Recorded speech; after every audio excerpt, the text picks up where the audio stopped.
شروع اللہ کے نام سے جو بڑا مہربان اور نہایت رحم کرنے والا ہے۔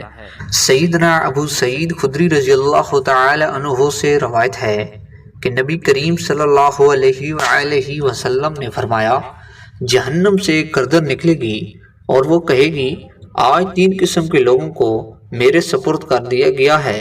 ایک وہ جو ظالم و سرکش ہو، دوسرا وہ جو اللہ تعالیٰ کے ساتھ کسی کو شریک ٹھہرائے، اور تیسرا وہ جس نے کسی جان کو ناحق قتل کیا۔ پھر وہ اس قسم کے لوگوں کو لپیٹ کر جہنم کی گہرائیوں میں پھینک دے گی۔ سیدنا عبداللہ بن عمرو بن عاص رضی اللہ تعالی عنہ سے روایت ہے کہ رسول اللہ صلی اللہ علیہ وآلہ وسلم نے اہل جہنم کا ذکر کرتے ہوئے فرمایا، ہر بد مزاج، بد اخلاق، اکڑ کر چلنے والا، متکبر، بہت زیادہ مال جمع کرنے والا اور بہت زیادہ بخل کرنے والا، یہ سب جہنمی لوگ ہیں۔